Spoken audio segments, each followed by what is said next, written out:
Oh, I'm live. Okay, welcome in everybody. I don't know if anybody's in here. Welcome in, and this is Talking Habs. Let's talk hockey. So the trade deadline's approaching, about a month away, almost exactly. And yeah, let's talk about Habs, NHL, whatever you guys would like to talk about. I'm going to head over into the actual chat room, turn off my sound so I don't sound stupid. Hey, Nolan, how's it going, buddy? Oh, you're back from your Quebec. Oh, that's cool. So you're back home. Always good to be home. But yeah, there's a little jet lag. From what I understand, I think it's for every hour difference in the time. So you're back there, it's 3 hours difference. You need 3 days. It's going to take you about 3 days to recover, from what I understand of all that. So how was your trip to Quebec? How did you like Quebec? Geez, you're the only one in now. Anyways, listen, you know what? Your record for being in my live I can't. The words don't want to come out today. For my live stream is still intact. Hey, 19, how's it going, buddy? Thanks for coming in. I thought I'd do a live stream today. What the hell? Nothing happening this week, so might as well get out there and talk to you guys. It's damn cold in Quebec. Yeah, not right now, actually. Today, is it today that was the first day of the good weather? I think so. So, yeah, but today it's in Montreal anyways, it was +2, I think. Right now it was, I just walked my dog, it was 0. So, yeah. Yeah, last week was cold. Yeah, last week was cold. Yeah. About as cold as we've had this year so far. Anyways, only one really bad month to go, February, and then we're into springtime almost. Hey, Joey, everything's good for me. How about you guys? How about you? Hope everything's good for you guys. And yeah, I don't know. Words don't want to come out properly for me today. David, how's it going? Jason, thanks for coming in. Hey, it's true. I haven't seen you in the room for a while, buddy. Thanks for coming in. I appreciate it.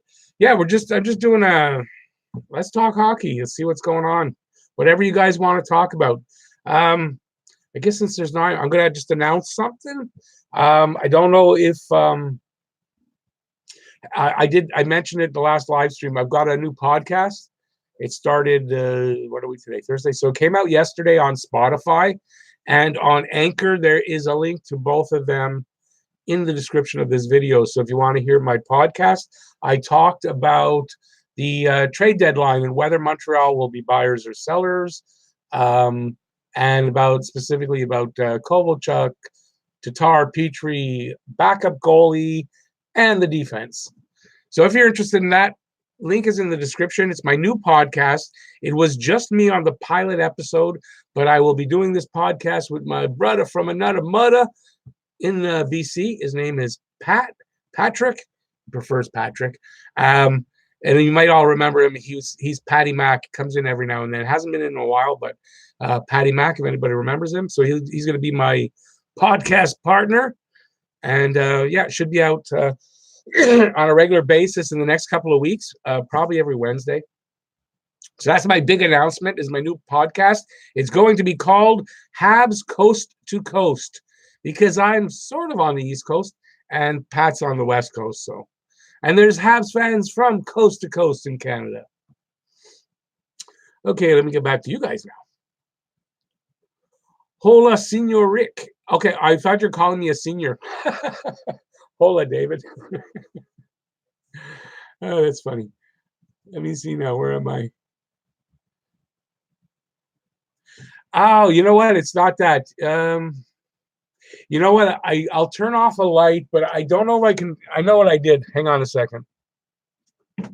I don't know if that's any better, but the problem is something I can't fix unless till I finish the stream. Is it that bright? I have the brightness up on my camera, and I don't think I can get to it. Let me see. Maybe I'm gonna try it. Let me see if I can. I don't think it'll come on because it's being used. Yeah. Yeah, I can't.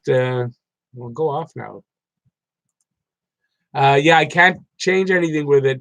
Oh, okay, that's better. Yeah, I have the brightness up because I was doing some list videos, and I have my board next to me, and then that darkens my face. So I turned the brightness up a little bit on my camera. I forgot to turn it down. Okay. Let's talk about the trade rumors. Start with Petrie. Should we move them? In your opinion, should not. Well, that's my opinion as well.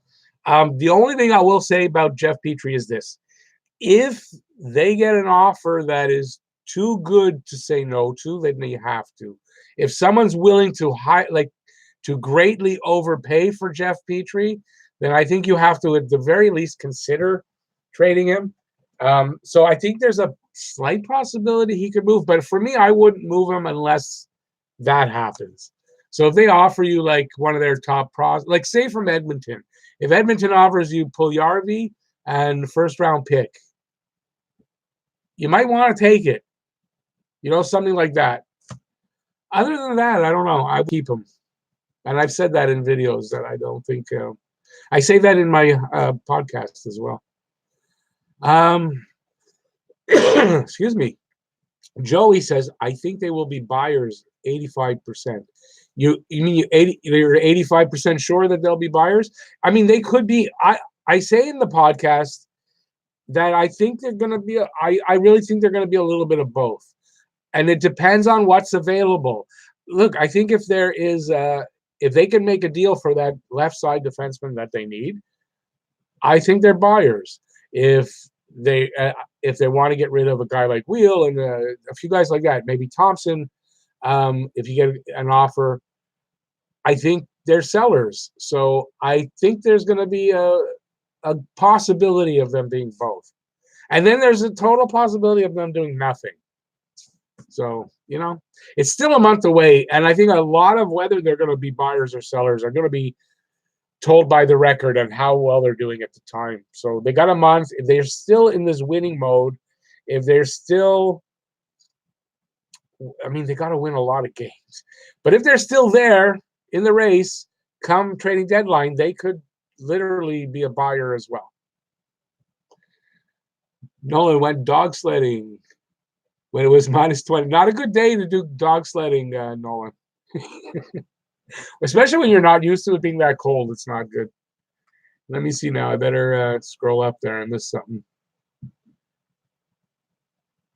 Oh, you almost got frostbite. Yeah, you got to be careful when it's cold like that. You really got to be careful, and you got to be totally covered up. Okay, 19. You said there you go. Why? Because I agree with you. Yeah, I agree with that. I don't think they should. Okay. Bergevin's come out and said that they're not trading Price and Weber because they want to remain competitive during this reset. If that's the case, and you want to remain, oh, it almost went out, and you want to remain competitive, if you trade Tatar, you trade Petrie, and you trade Covey now, you're not going to remain competitive. So I think that kind of almost answers whether they're going to do much. But I think if the right offers come in and you can't say no, then you have to, then you move the guy. Same for Tatar, same thing. But I think Tatar, for me, where everyone thinks Tatar is probably more likely to be traded, I don't know. Tatar is really, he's your team leader for points. You have another year left in term. You don't need to trade him now. So I would think that they won't trade Tatar unless the right offer comes in, because they don't need to trade Tatar. And I was reading something today where somebody brought up a pretty good stat, is that Bergevin doesn't trade guys until he has to. So he'll wait till the last minute. So I don't think Tatar moves either unless it's a really good offer. It'll be the kind of offer where even the guys that like me who don't want him to move these guys will say, oh, well, that's a good deal. I think that's the only time you're going to see it. Jason, still watch all your posts, mate? Oh, yeah, I forgot you're when you say mate, you're Australia or England? Because not too many people say mate. But yeah, I'm glad you do. Thanks. I appreciate that. Imagine junior final watched on the side of a pool in Mexico with 5 Russians and 10 Canadians. Well, that must have been fun. What a blast. Yeah, Russians paid the tip for the winner shoot around. That's cool. That's cool. That must have been a lot of fun with a group like that to watch a game and in a setting like that. It's different. I don't know. I want to ask other people in stream if it was bright for you too. Oh, it probably was, Nolan. You're not wrong. I had my brightness setting up. I'm going to change it after the live stream. I can't access the camera settings while I'm live streaming, and I totally forgot. It's funny because the videos I shot 2 videos tonight, so there'll be 2 videos. It's not like I'm saying I'm going to do them. I shot them already. I won't release them till tomorrow, but there'll be 2 videos coming out. I watched them. They didn't look too bright, but maybe for the live stream it's different. So I don't know. The 2 videos, by the way, I did a video about my 10 things that need to happen for Montreal to make the playoffs. My 10 things I think need to happen for Montreal to make the playoffs. And I don't know if anyone's ever heard of the PHWA Awards. That's the Professional Hockey Writers Awards. They do mid-season hockey awards. They came out either today or yesterday, and I saw it. So I was starting to research while writing down what I want to. And the hockey guy, you might have seen it. The hockey guy does a video on it at the same time. But that's coming out tomorrow as well. So look for those. But my brightness on those looked okay. But I can see it in the screen here that my brightness, it's a little bit weird. So sorry about that. I'm still new to all this kind of stuff. I got to remember to change brightnesses and stuff like that. How long are you going to be on for? I'm kind of planning for an hour, so probably around 10. I'm going to go off.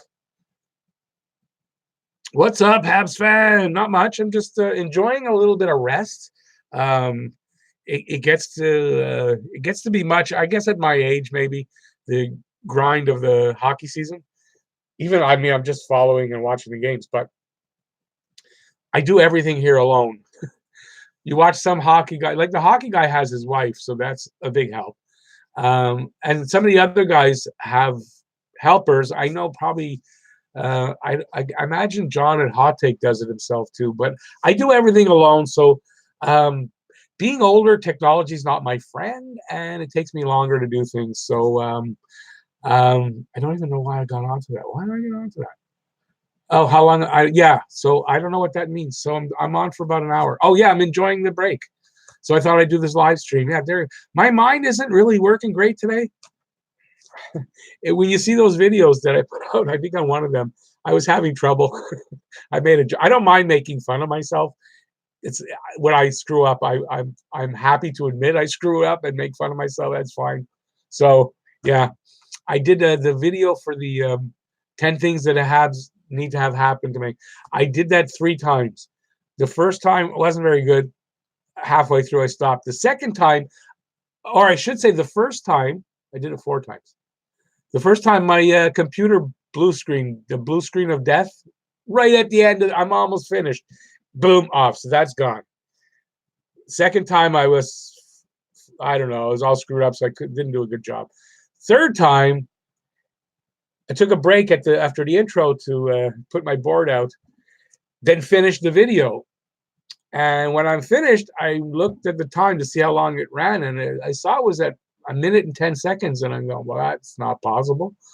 So what happened was when I took the break and then I came to finish the video, I forgot to restart the video. So I made fun of it on the actual video. Well, when I restarted it. So I make fun of myself. And like tonight, I guess I'm just blabbing away here. So I'm really sorry. I'm going to scroll down now and I'm going to start getting to your questions because I think that would be a good idea.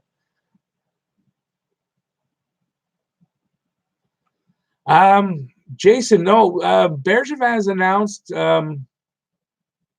Oh, what did I? Okay, wait a second. I don't know where I am. Okay, here I am. Jason saying used to be in the Cellar camp. I'll get to the rest of it in a second. I think Marc Bergevin is going to be relatively quiet. I kind of do too. I honestly kind of do. Small moves, the fringe guys, making room for the other guys coming up next year. The only thing I think he's going to do big is if he gets the right deal to get a defenseman. I think that's your big thing. I don't think you're going to see anything else big happen. So I know people are expecting big stuff, but I don't think so. Okay, so now I'm getting to Jason again. like Price Weber, sell the fire hydrant in front of the Bell Center. But Jason, Bergevin has announced that he's not trading Price and Weber. He's already announced he's not trading them. He wants to keep them around to mentor the kids during the reset, and he wants to remain competitive during the reset. So no, he's not doing that. It's just Habs fans were mental, and they're kind of frantic about wanting to have to change everybody. But it's, that doesn't work either. If, how do I put this?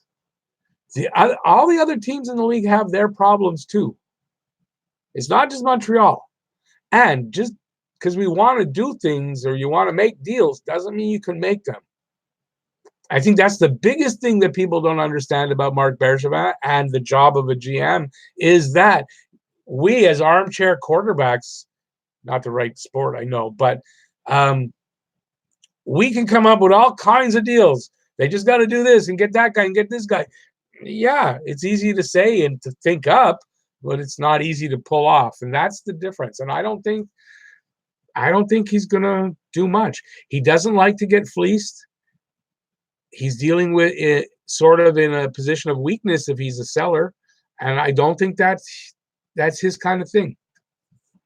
And I think that's what's going to happen.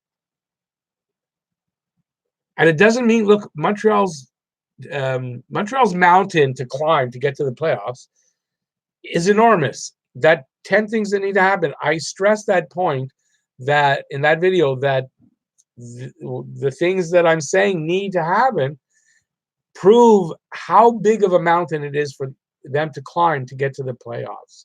So I really think more than likely we're going to end up in a decent pick somewhere in the top 10, closer to 10 probably. But I think that's how it's going to work out. So if that's the case, I don't think he's going to sell off or buy. Like I said, unless it's the right deal. The right sell off because you can't resist what they're offering, or buy because you found that defenseman that you want. And let me go back to you guys. David is saying defense is the Habs' weakness. That's it. Defense is their weakness, and that's why I think a defenseman is a possibility at the trading deadline. To trade Petrie, they need to have a really good replacement. Roman, I'm not certain, nor tried. Well, this is David, this is part of my point. He wants to remain competitive. So if you're trading Petrie, and let's say Tatar, because the names go together when they're talking about trading. Not that they're going to trade them together, but that they're going to trade them. You're not going to remain competitive. You're trading away a defenseman from a weak defense already.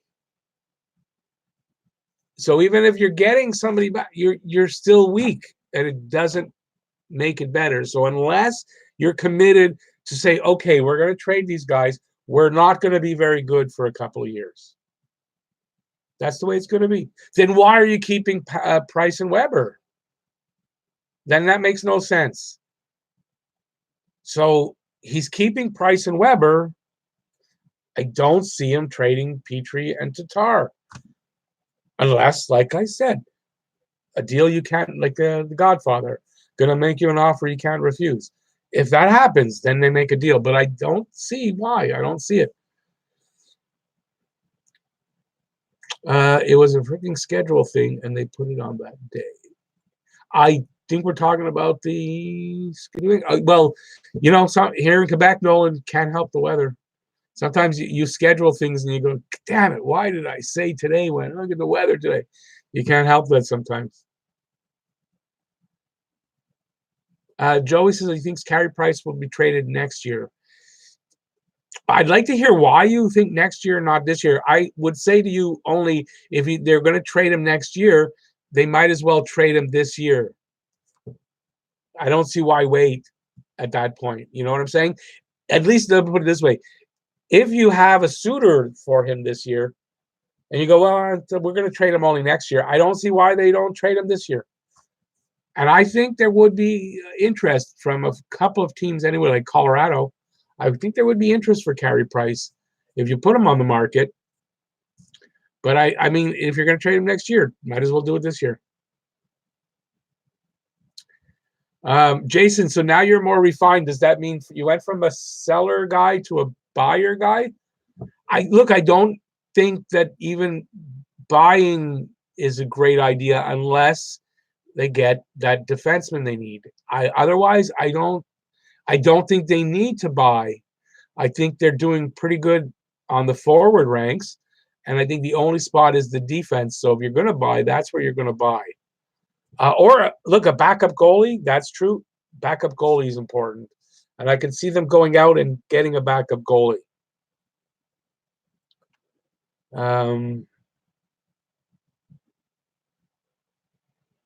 Where am I? Maybe if I would scroll down, that's probably why I can't find anything I haven't read. And then, of course, I go too far. There we go. Tatar should stay as well. Either we keep most of our key players and make a splash with some signings, or we blow it up, move major pieces, and start to rebuild with our youth. Well, that's that's the whole point there. 19 is that if you're keeping Price and Weber, you're kind of saying we're not blowing things up.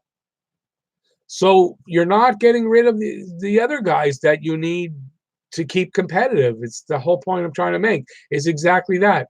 You're doing one or the other. So basically by saying we're not trading Price and Weber, you're saying we're not blowing it up. And I don't think they are. They never do here in Montreal. They always rebuild on the fly. Try to stay competitive. And a big problem with that is we don't end up with the great picks. I get that. And that's why, quite frankly, at this point, with the mountain they got to climb to get to the playoffs, I don't know that it's a bad idea to sort of cruise into the rest of the season. I'm not saying tank, but they should always try to win when you go out and play. That I agree with. But, if you lose, it's not the end of the world, right? You're going to get a better pick. And that's the way to build the team today. Today, the only way really to get those, what's the word? Elite players, is you gotta draft them and develop them. So that's where I am on that kind of. Jason, yeah, I don't think they'll be in the playoffs either. I don't see how. Look, watch the video I'm going to put out tomorrow. You're going to see it's a mountain to climb that's almost impossible. They got to win so many games. They've got 32 games to go. They can't afford more than 7 losses. It's like they got to win 25. And I'm not even talking about that they have to get to overtime in a lot of those games, get that point. That's not going to do it either. If you don't come out with the win and the 2 points in 24 or 25 of the next 32 games, you're not going to have the points to get to that wild card spot. It's just the way it's looking. Unless a couple of the other teams bottom out and drop down, which I don't see all those teams doing that. So it's going to be tough. Yeah, don't worry. 19, I knew you were writing start. People are saying we traded Tuna Tatar dumb. They're not dumb. It's just I don't think they're looking at it. Excuse me. I don't think they're looking at it properly. Although there's a big consensus that he'll garner a first rounder, and maybe he would get a first round pick. But a lot of people are saying trade him. You get a first, a second, a third.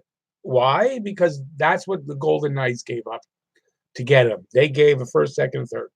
Okay, so the Golden Knights overpaid to get him. Doesn't mean anybody else is going to do that. So you might get a first rounder for him. Granted, that you might get, but you're not going to get this treasure trove of picks and prospects from Thomas Tatar. It's not happening. And if someone happens to offer you that, well, freaking grab it then. That's what I'm saying. So I don't think he's going.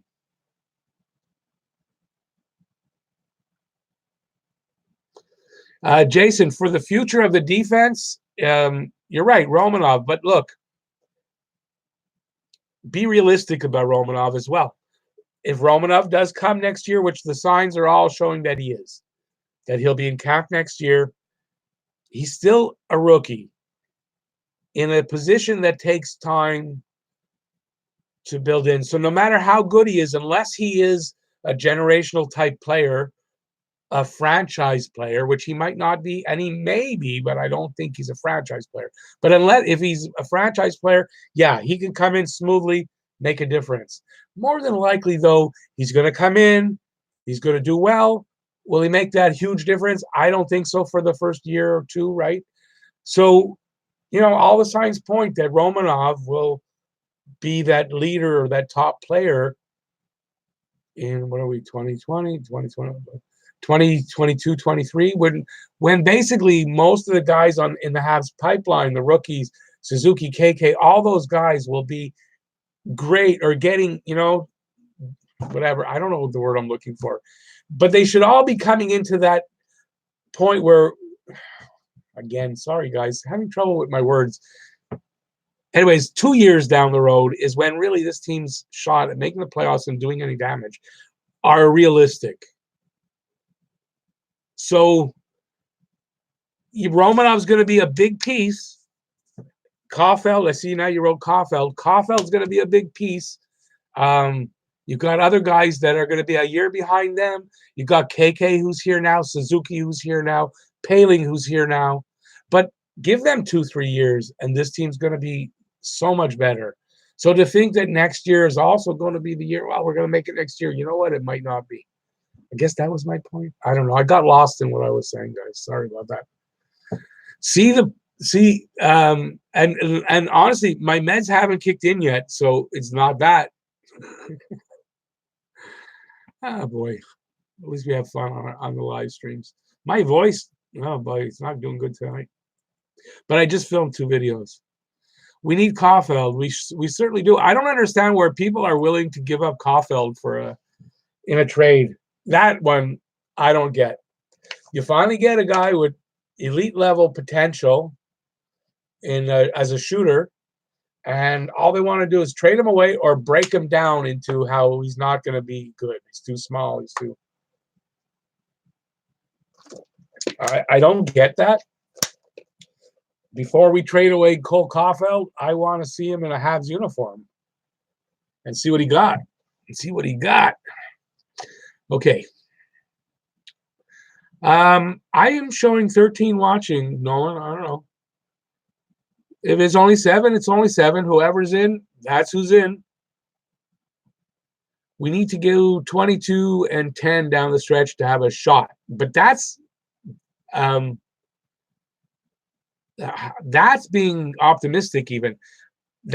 You're saying have a shot, but to honestly, that you're saying that some of the other teams that are ahead of us aren't really going to keep the pace they are right now.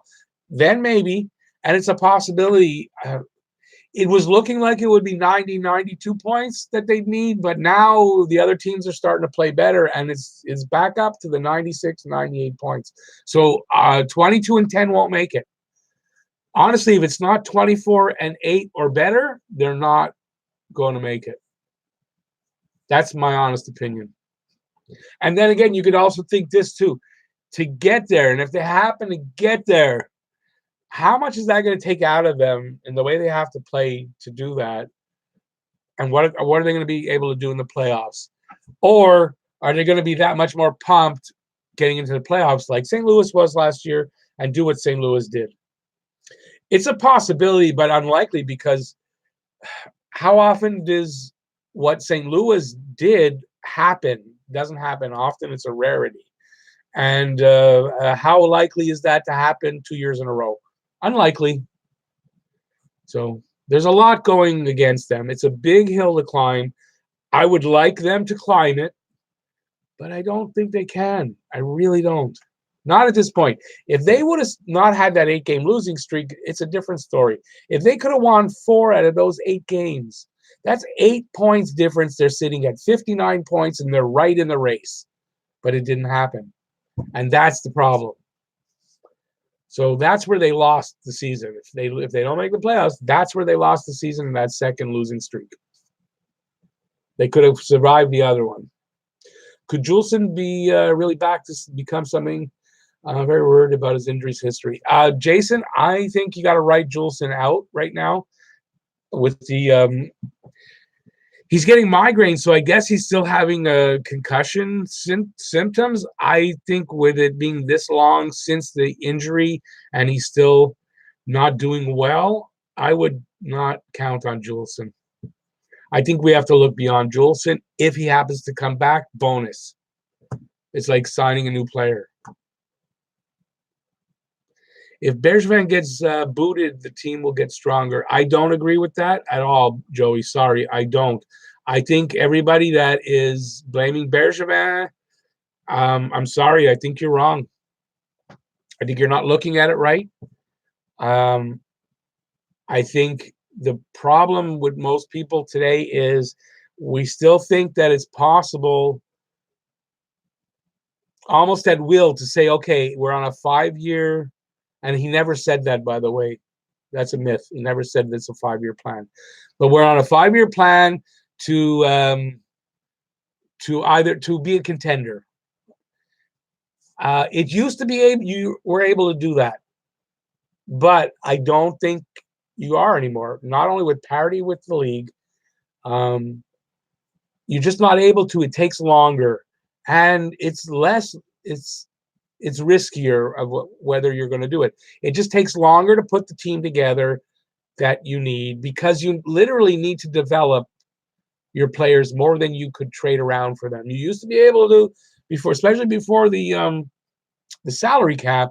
You used to be able to go out and buy whoever the hell you wanted, and it didn't matter. You could put together a team pretty quickly, and you could do it. But it's not the same way with the salary cap. With players that you want to get, with players that you develop, and how you have to get rid of guys when you don't really want to.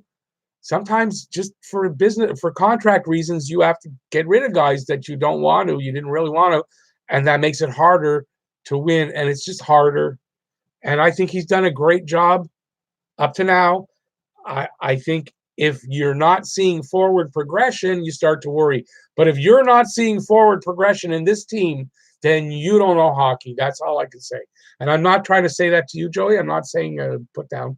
But I'm just saying, if you can't see that this team is going forward, is getting better, it might be slower than you like. I'll give you that. But it is getting better and moving in the right direction, then you don't know hockey. But I think you do, and you can see that they're going in the right direction, and that's all you can do. That's all you can do is do your best, make the best moves you can, and hope things work out. There's so many things that can go wrong, more than there used to be, that no, I think you're judging them wrong. Nolan, just saying, Rick, he said that he wouldn't trade PK, and guess what? Okay, I mean, look, that could happen, but I think personally, I think if he trades him, I I think there'd be a big backlash. There are a lot of people saying trade. I don't know. I think if there'd be too big a backlash, I guess it's a possibility again if you're gonna. But the thing here is, it was just PK before. I think if you trade Carey Price, now you got to trade Shea Weber. Because why you have Shea Weber then? So maybe it's bigger, it's a harder thing to do, and I don't think he's going to do it. Literally, I think if you're trading Carey Price, then you're blowing up the team. You're trading Weber, you're trading everybody. That Tatar, Petrie, they're going to be easy to trade. I don't know how easy it is to trade Shea Weber right now, and you're going to have to. So I don't know. I don't know. I just don't know. I think he's going to keep his word on it. Hab Nation, excuse me, Habby Nation. Mental is a good way to describe Habs fans and me, but yeah. But you know what? Honestly, though, Habby Nation, every fan base is kind of crazy about their team. It's the same. We've just been at it longer, I guess, and I think also we feel more slighted than some other teams because we were winning the cup all the time. You know that. And now we haven't, is what, 27 years? So, oh, hang on. I got to view this deleted message to see why.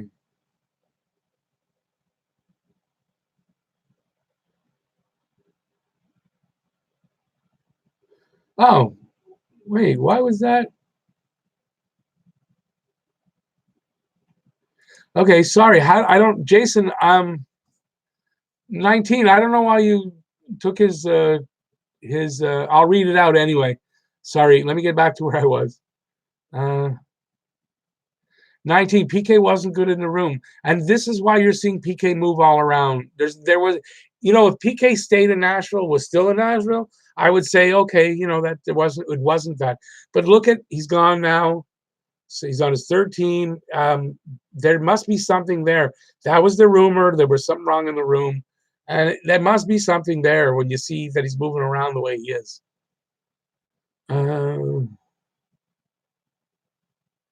Nolan's saying, I think if we lose 3 in a row, it's like, yeah, if we go on any kind of a streak, more than one game, if we lose more than one game in a row at this point, it's almost toast. Because literally, they got to win 4 out of 5 games. I know that's in my video. Watch my video. I talk about it tomorrow. Okay, Jason had a comment that 19 took away, but I think you took it away wrongly. He says, do you think Bergevin has a good reputation among his peers, but looks like an asshole from a player perspective, i.e. Radulov, Markov? Actually, I think he does have a good reputation. I think he made a mistake with Radulov. He probably should have offered him more money. But that was, what now, 3 years ago or something. He's grown as a GM. You have to when you're in a job. And Markov, yeah, so he made 2 mistakes, but look at all his other trades. I think the GMs think he's pretty good because look at some of the gems he's found. Look at some of the deals he's made to get Deneau, to get God, they're not coming out. He's made some awesome just to get Suzuki and Tatar. He's made some really fantastic deals. So no, I don't think his peers think he's an asshole.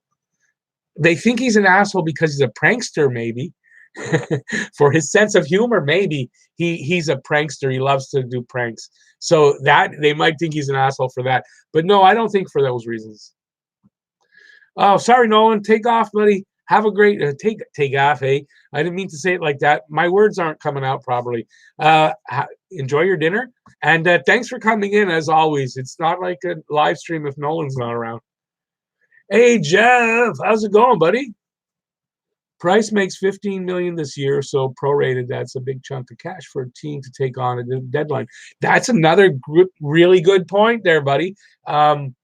It's not just 10.5 million, that's the cap hit, but the team also has to take on what he actually gets paid. And this year it's 15 million.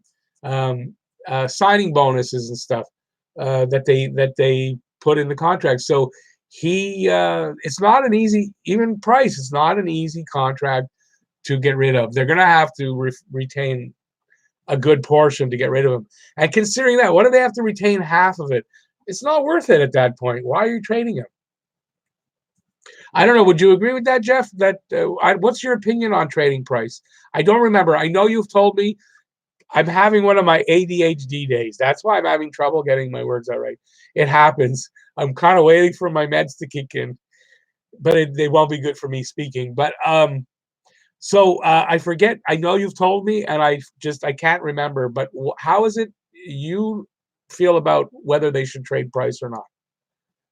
I want to say that you think they shouldn't for a number of reasons, but I'm not positive. Something tells me that you might be a trade Price guy, but I don't think so. 19 is saying we had 2 8-game losing streaks. Imagine if we just managed to go 500. Well, that's what I just said. If one, just say not even 500 in the 16 games, just say the second losing streak, they went 500. You're talking about 8 more points. They got 51 today. That's 59. I'll tell you, 59 puts you right in the race. Not in a spot, but you're in the race amongst all the other guys with 59 points right now. So it's a huge difference, just that. And that's just 4 games. And if it was the 8 games, well, they're in the spot. They'd be in third place or second even. So it's a huge difference. And it's injuries. This is why the team isn't that bad. Everyone's down on them. But if everybody was healthy, we'd been a lot better. We probably wouldn't have had those losing streaks. Be a totally different. We'd be heading into the playoffs or the whatever, confident, in command. You know, it would be a different story. Okay, now I can scroll down more because I read everything. I want to go all the way and see what. No, Jeff didn't answer me yet. Now I got to find my way back. Okay. There we are. They need to be like the year 93. Great moments. In 93, I'm not sure if it was 86 or 93 where a couple of the big teams got knocked out, which helped. They had those in 93, they had the 10 game winning streak in overtime. They had Patrick Roy, who was the best money goalie maybe ever. There's a lot of differences, definitely. Oh, there it is. There were a lot of great moments, but there were a lot of things that went their way to get there. And you know what? Honestly, I think if you're going to win a cup, you got to have the thing. You got to get the bounces. You got to have things go your way. Jeff, yeah, but Jeff, how are they going to get a top 2 pick? I mean, you say you have to. I would be great, but I mean, come on, how are you going to get one? By luck. I mean, if we can get in the top 10 and then get a lottery win, that's about the only way. And that, how do you count on that? Florida and Columbus are not going anywhere. I disagree with you with Florida. Toronto is in for a huge fight. Well, I did a video today. It was the one I put out today or yesterday about I guess yesterday about the final standings. So I picked the top 12 in each conference, and I had Toronto in 12th. I got a little bit of flack about it today. I think it was y'all ready now. I think he's a Habs fan, a Leafs fan as well. And he was telling me that's pretty biased opinion. And I said, because I said in the video it might be a biased opinion. And he said, well, nobody really thinks they're going to finish in 12th. And I wrote, I do. I really do. I think they drop out unless one thing, if he manages to find some defense at the deadline and it works out, they have a chance, but their defense is a problem. Saw a rumor today on Twitter that I don't think is real. They're saying that Shane Gospazier, they made a deal for Gospazier. He's injured, so I don't know how good that of a deal that would be right away. But if they make deals like that, where they can bring in a guy like that can help them, okay. Otherwise, I think they bottom right out. But I think Florida and Columbus, I don't know. Columbus is a shocker to be in the race even. And I don't know. But I think Florida could be tough to knock out a third. I said it. Tatar's having his best 2 seasons of his career. That's for without a doubt. He's 29 years old and Montreal's best player. You don't settle for anything less. Well, that's what I said. You don't settle for that deal that, oh, I can't believe they offered us that. Wow. Yeah, then you have to. But otherwise, you don't. I mean, you got to agree with me, Jeff. If you're deciding that you're blowing everything up, okay, that's different. But if you're not and you want to remain competitive, you're not getting rid of Tatar. Not with a year left on his contract that another team is paying $500,000 on. And he's having a career season, second year in a row. He's still in his prime, and you can deal him next year if you need to. So I don't see Tatar going anywhere. If the Habs get a first rounder from a buying team, it will be near the bottom of the first round. And there's another good point, David, that if you're selling Tatar and you're getting this first rounder, you're selling him to a team that's probably getting a shitty pick. What's the use then? I mean, unless you say, okay, well, we'll get a couple of first round picks, we'll make a deal and get our way down. Okay, that makes sense. I get that. So that's the only way you do that. But it's not going to be the greatest pick either. That you're getting, you're gonna hopefully sell them off to get a better pick. But and again, first two teams, the teams that are going to finish 1 and 2, you think they're trading that pick even before the lottery, and then after the lottery, they're not trading it. They're not. Who's going to trade away first overall pick and second overall pick this year? Who? Nobody. So they're not getting it unless they naturally get in there by themselves. And then the unlikelihood of that. That's why to tank on your idea is we're gonna get Lafreniere, we're gonna get Byfield. No, you're gonna tank and say, well, we're gonna get as good a pick as we can get. Yeah, that I like. And there's a lot of good picks this year. As long as you get in the top 10. I think we need to cool down the Romanov expectations. D-men take a few years to become elite. Dahlin is considered the best D prospect in years and hasn't busted out yet.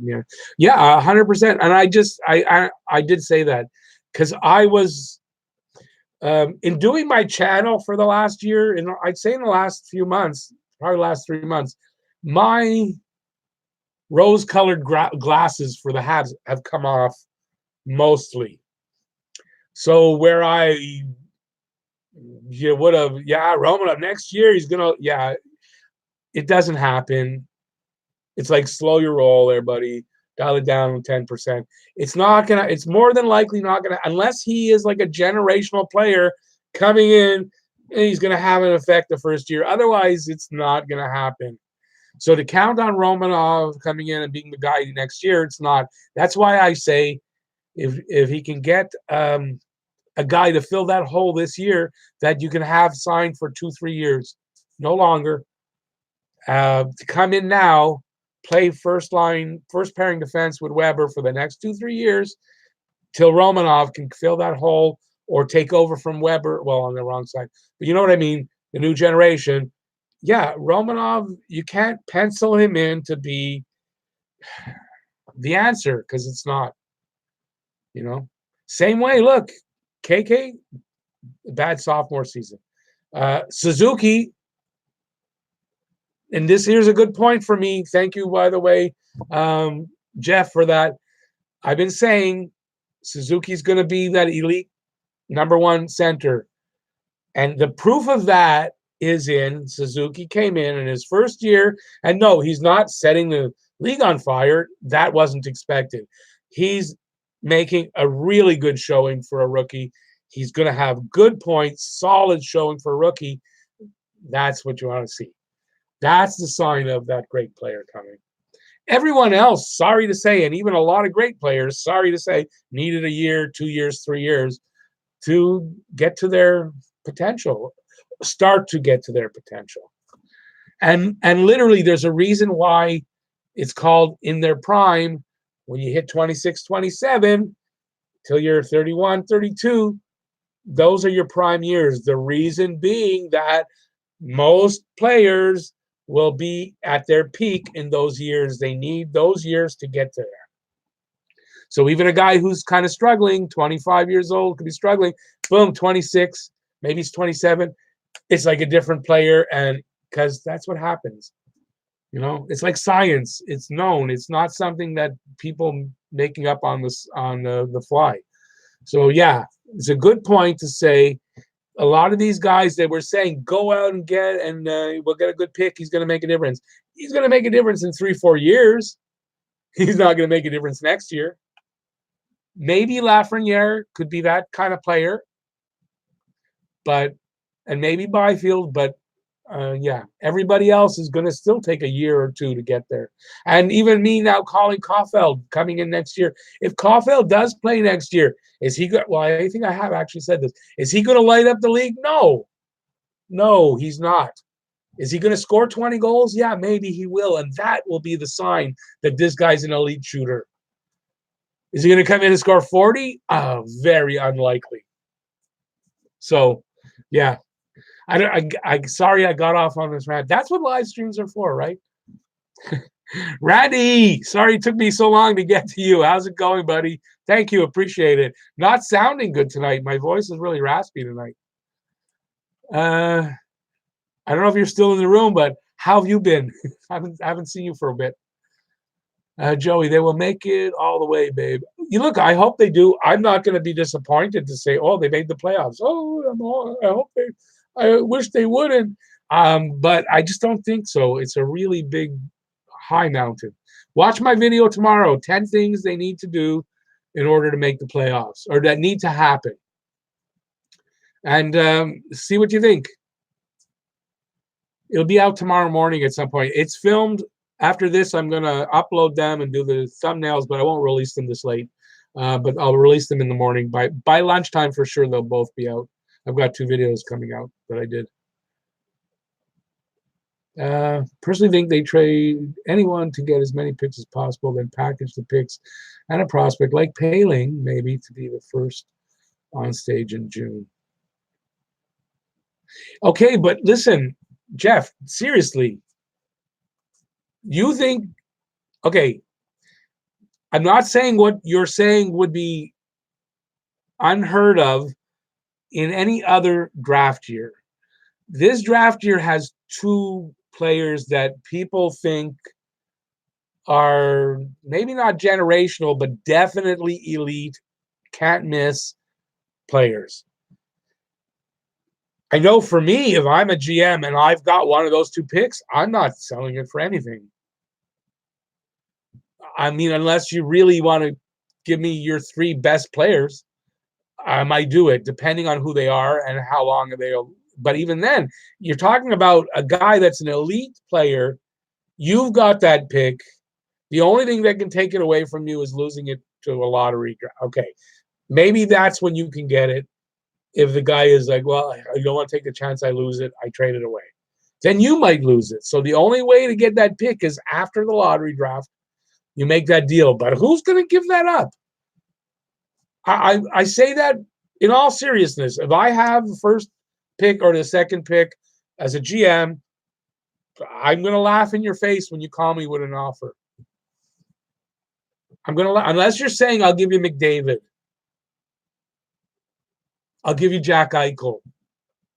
You think that's going to happen? No. So I'm sorry. And I don't mean to say it.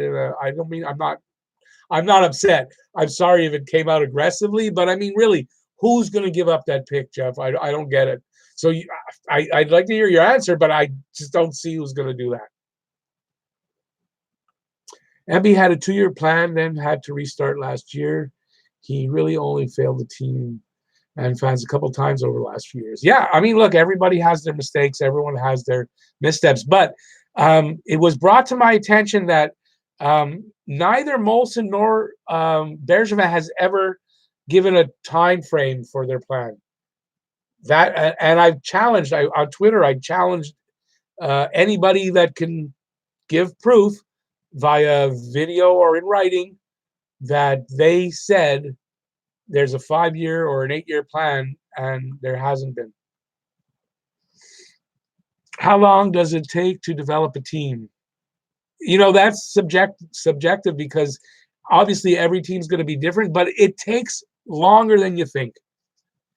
Yeah, you can have a 5-year plan. Your intent is to be there, but it doesn't mean it's going to work out. So many things can happen. Injuries, just so many things. They have even offer sheets now. I mean, there's so many different things that can happen to change along the way that, you know, it's hard to put a time frame exactly.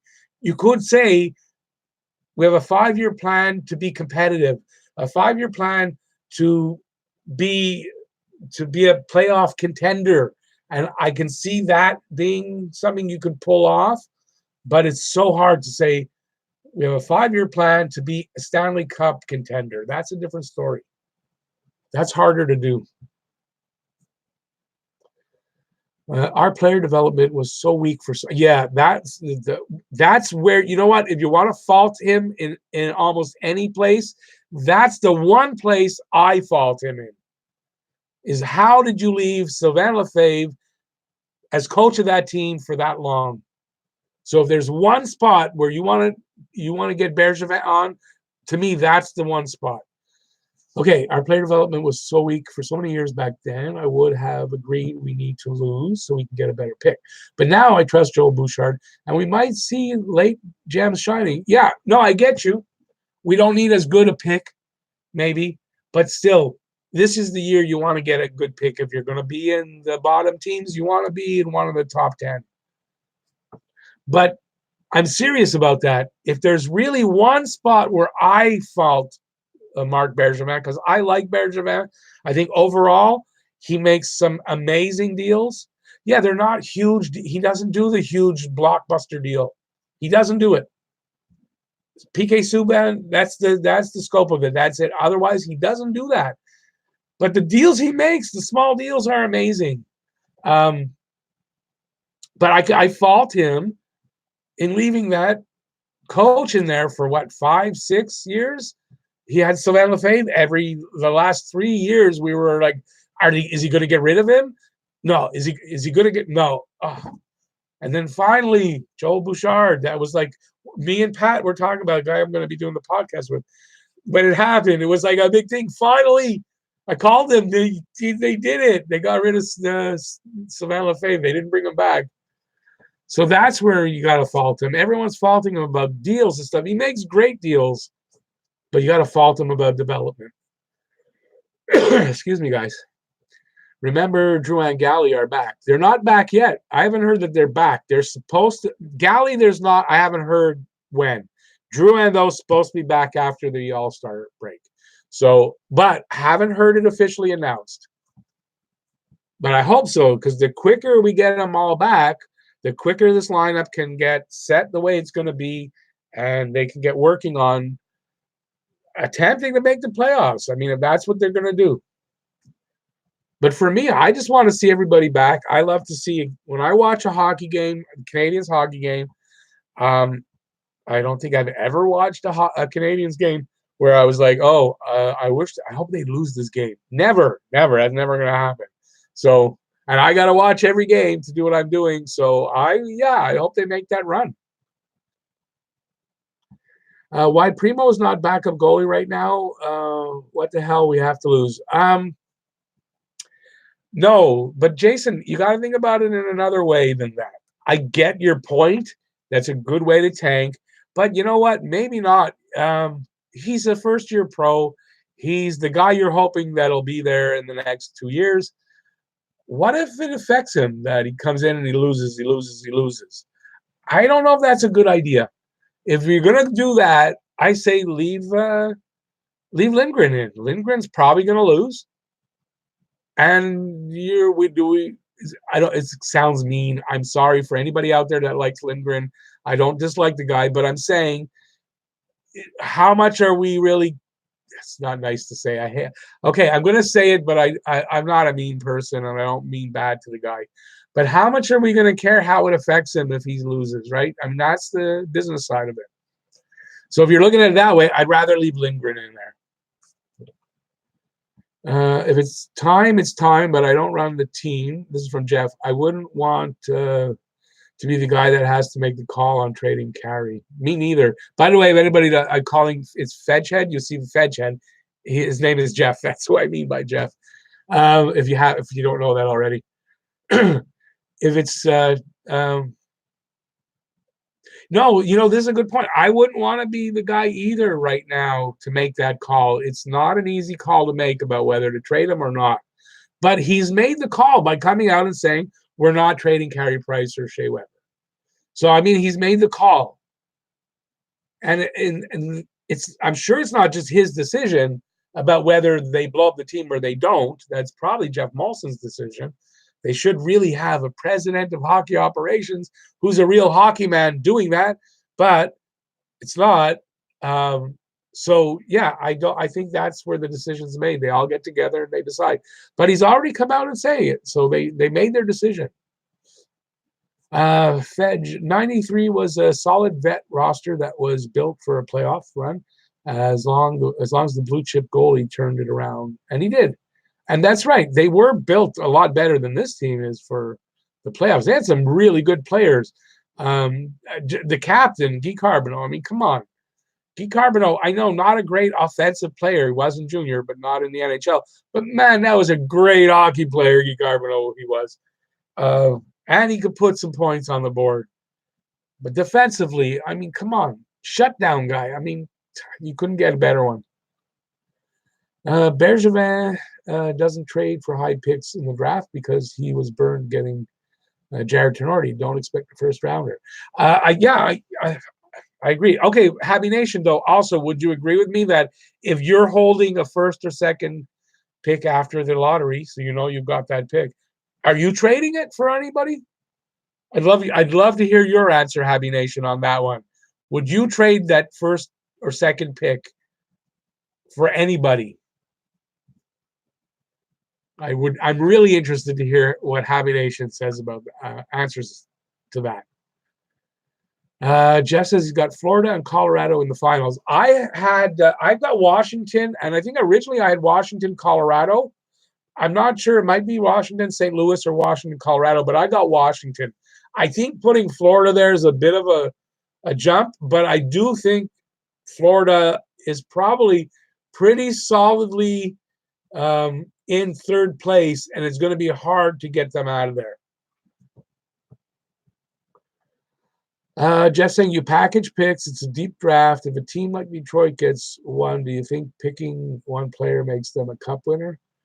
But if Habs give you 4 firsts this year and 1 next year plus Paling, they can. You know what? I kind of disagree with you there. I would agree almost on any other year, but not this year. Honest, I agree. I don't. Listen, it's so it's still even the first. Okay, look at Jack Hughes last year. Look at his season this year. Not the greatest, right? It's a flip of the coin. With any prospect, it's a flip of the coin. Doesn't matter where you get him, first all the way down to the last one, right? It doesn't really matter. But these two guys, Byfield and Lafreniere, if I'm holding on to them and I'm a really crappy team, this is the first building block to changing that. And Detroit's got a few pieces around him that they put around him.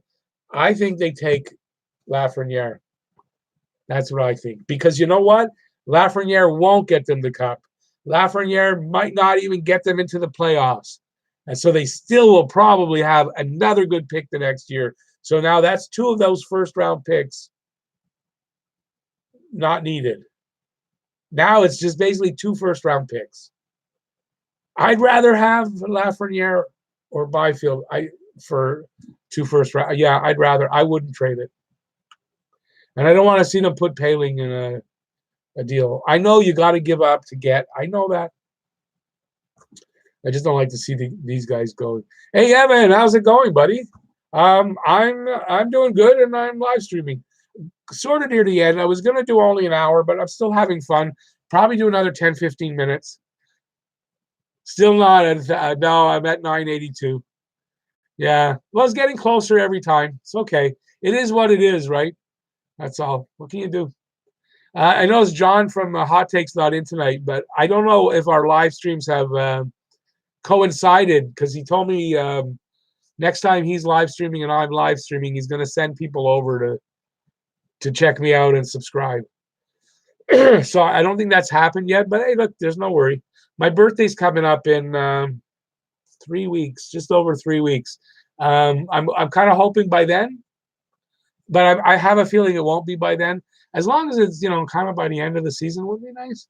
But yeah, it is what it is. As far as making a difference for me, it's funny. It won't make that much of a difference if I hit 1,000 now. In monetarily, like monetizing is not gonna make a big difference. It's just I get a lot of privileges that will help to grow the channel. Once I hit 1,000, that's what I really want. It's more to get the community page and all. There's a few things that I get from it that will help me more than anything else right now. I think to grow the channel if I get that. But I'm getting close. It was cool that the 2 live streams ago where you guys got me up to 994 or something, and they just took it away right away. That was disappointing.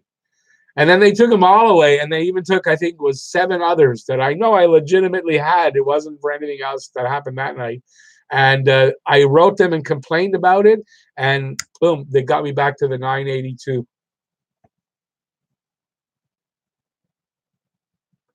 Okay, so where was I? Why have the 1 and 2 picks from the last couple years been bust? Hughes and Kako are having terrible seasons. Yeah, well, Hughes, first of all, Hughes is a small guy. He gets pushed around easy. I didn't think he was going to have a great season. Will he be a good player? He's got lots of talent. He's got good hands. He's got good vision, all that good stuff. But he's going to take a couple of years to get in there. So he didn't put up great numbers. You know, Kako, I don't know. I'm surprised. I thought he would have that good season. I don't know the answer with Kako. But I don't know. The last couple of years, have they been bust? I really wasn't following the draft much before last draft, so I can't really answer that. If there are rumors going around about Kovalchuk, let me just say this: nothing is going to happen. I agree with you. I don't see why they would trade Kovalchuk. There's a lot of talk about trade him and then sign him in the summer. And you know what? I heard somebody make a good point about that. Why not to do that? You trade him. He's got a new team. He's got new teammates. Maybe he does okay over there. Maybe he discovers the fans like him over there and they cheer for him just as loudly. Maybe he even says, well, this is a nice city too. Yeah, I'll sign here. You don't want to take that chance. If he's playing that well and you can sign him for the next year, you might give him 2 years to make him happy. I wouldn't give him more than 2 years. Not a huge contract. I would hold on to him because even if you lose him, so what? It was no risk. You paid nothing to get him. Yeah, I'd say he's staying. Besides, if he's scoring goals, he's one of the things that they're going to need to happen for them to make the playoffs. And he's scoring the goals. He's playing well. Jordan, hey Rick, hey Jordan, what's your opinion on needing a French coach? Same as most people's. It's the dumbest fucking thing that is going on here in Montreal. It's dumb, and I don't know why they bow down to that. It's the French media that's the problem on that. It's the French media. They insist they need to have a French coach. Coach can't have a translator? Why not? Used to do that. They don't like it. It's not, I guess it's not respectful. I don't know what it is, but it's the dumbest fucking thing there could be. And I'm sorry, any of the French viewers here, I don't mean to put any French people down. I'm not anti-French. It's the dumbest thing. It's like a protest. It's not. They don't really think that, but if they gotta do that. So French is better. I mean, it's a separatist dumb thing if you ask me. I don't know why they bow down to that. And it's the same thing with the GM. Not that I like Bergevin, but why does the GM have to be French? Why do the players have to be French? They don't have to. They just have to be the best. That's all. If Primo gets affected, he is not WHA. What's WHA? You're talking about the old WHA? I don't know. I just wouldn't want to take a chance that you kind of affect his future. I don't agree with that 100%. Maybe if it was his second pro season, it's his first pro season. You got to take a little bit. Now, to say that I think Primo would be affected by it, I don't. He's got really good lineage. His father was a hockey player. He grew up around the NHL. I think he can handle the pressure. I just don't want to see him take loss after loss after loss. Let Lindgren have the losses.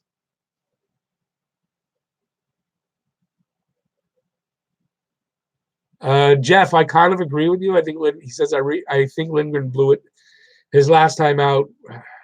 I don't know. I don't know if they're going to call up Primo. You know what? Maybe you're right. Depending on how they look at it. If you're going to try to tank, though, if you're saying, well, we're not going to get there, I think you keep lingering. If you're trying to win, okay, I would put Primo in then, but not if it's a tanking situation. No.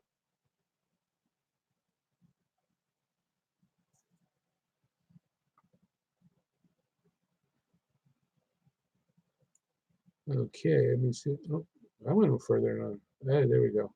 No, I would not trade a top 10 pick unless it was for a guy that nobody would ever trade. So it would be no. That's what Happy Nation, that's exactly what I said. Unless you can get McDavid, you're not doing that. You're not going to get McDavid. So you're not trading away Lafreniere to pick for Lafreniere or Byfield. And Happy Nation goes as far as saying top 10. So, I think if Detroit gets number 1, they take Byfield. Oh, that could be that. It might not be Lafreniere. But if Detroit gets the first pick, they're not trading it away. Yzerman's not trading it away. Okay, people, got to go. Oh, Jason, okay, thanks for coming in, buddy. I really appreciate it. I haven't seen you in a while. It's nice to have you in here.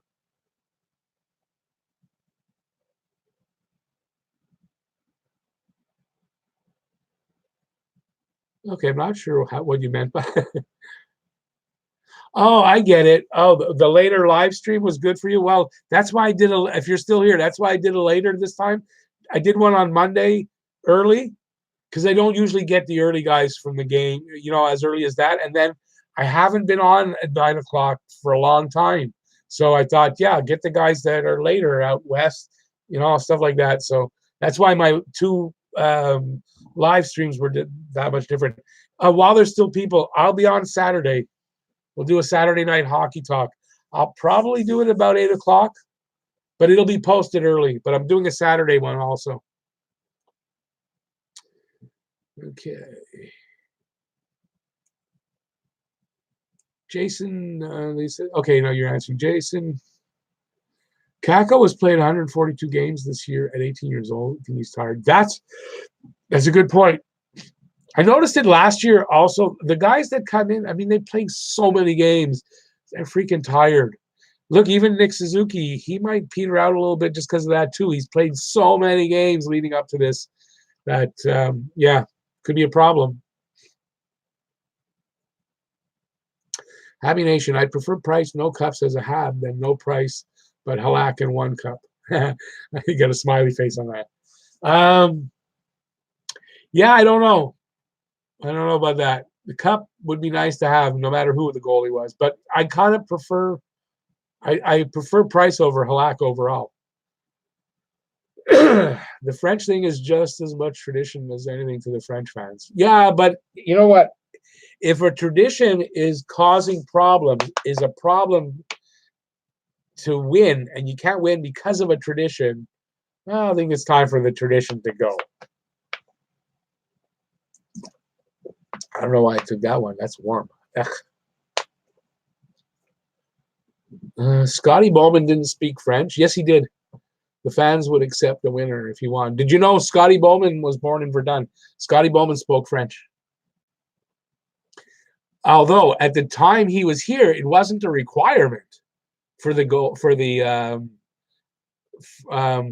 Well, not really. That was one of the reasons why Al McNeil didn't stay. Al McNeil won the cup with the Habs in 70 or 71, and then the next year he was sent to the AHL for with the Voyageurs, and they brought in Bowman not only because he could speak French, obviously, but that was one of the reasons was that Bowman could speak French. He grew up in Montreal, in Verdun, and no, his French was good. He spoke it with an English kind of accent, but his French was good. So I don't know where you got that from, Habanation. I really don't know where you got that from. Well, there, Ash answered it right underneath.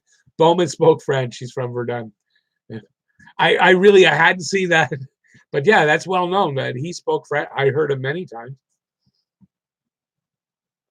Just lag, you're really late. Oh my God, I'm like almost done. Sorry, buddy, but I started at 9. I was only going to go an hour. I'm already an hour 15, but I'm glad you came in. I was wondering where you were. Happy Nation, did he never heard him speak French? I'm from Montreal. I don't speak French. Well, you could be from Montreal and don't speak French, but no, Bowman spoke French. And you know why? When we grew up, we didn't hear that. We didn't see that part of it. Now we do. We get that part. It's more, but when we grew up with hockey, we only saw the English stuff. So that's probably why. But I knew that he spoke French. I had seen him on French TV. Bob Gainey's from Ontario, like Robinson. Both learn French. Right. Larry Robinson speaks French, and Bob Gainey speaks French. Not great. Well, you know, they get the words properly. Their accents are horrible, but they speak the language. They learned it because they played here. But for Bowman, he grew up in Verdun. He grew up. I'm sure he spoke French from a very young age.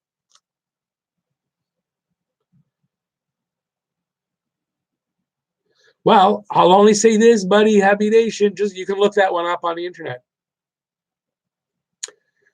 Just like, okay, wait a second. No, Mike Bossy's not from Ontario. Mike Bossy's from, I believe, from Montreal. I knew his nephew. I worked with his nephew Keith. Mike Bossy is French. Maybe you don't know that, but I do believe Mike Bossy is French. He's not an English. He did not grow up in English. He grew up as a French Quebecer.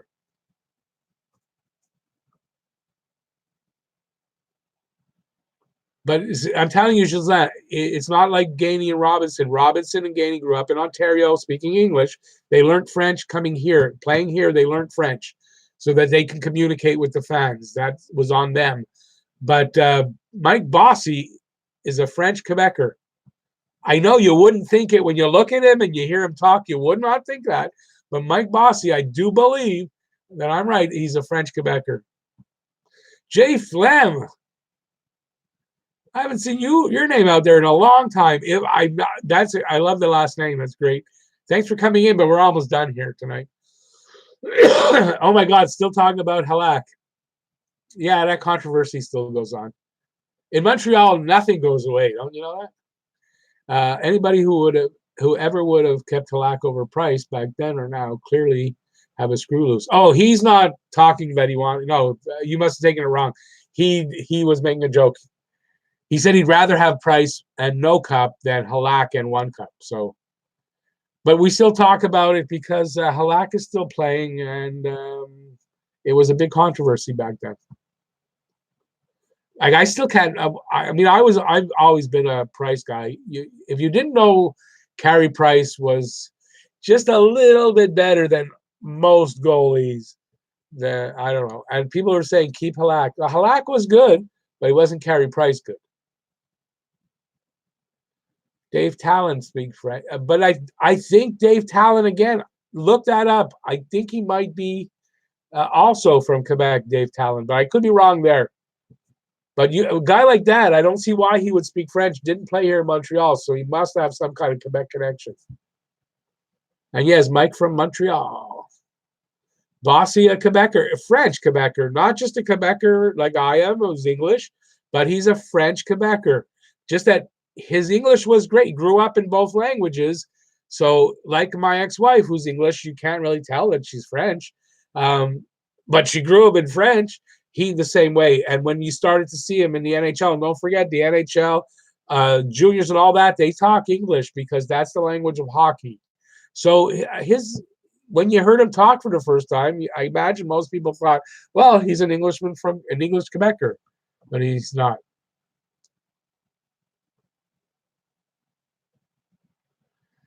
Yeah, Happy Nation, it's kind of French in Verdun, yeah.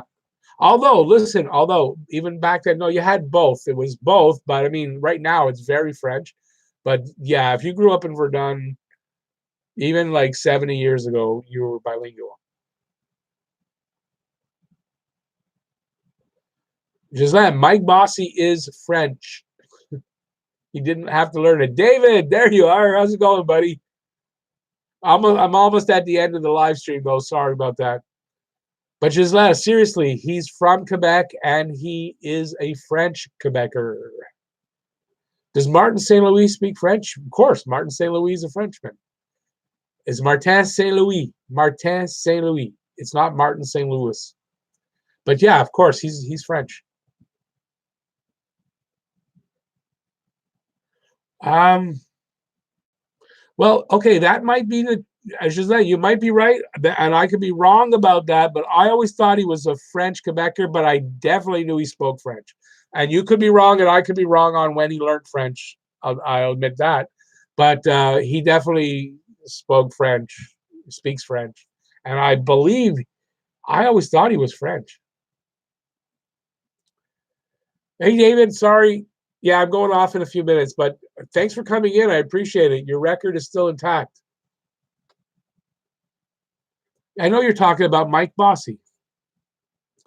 How would I not? I mean, Mike Bossy. I remember his first season, his first 50 years. I was a kid. I loved hockey. I remember Mike Bossy from the day his first game. His wife is French. Well, there you go.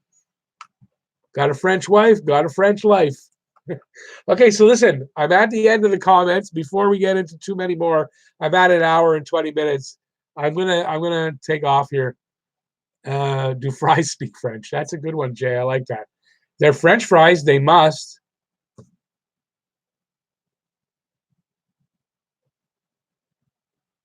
Yeah, but they're. I'm going to answer just one last thing, then I'm going. Jeff, you're right. I thought of what I when I said it, but there is a difference.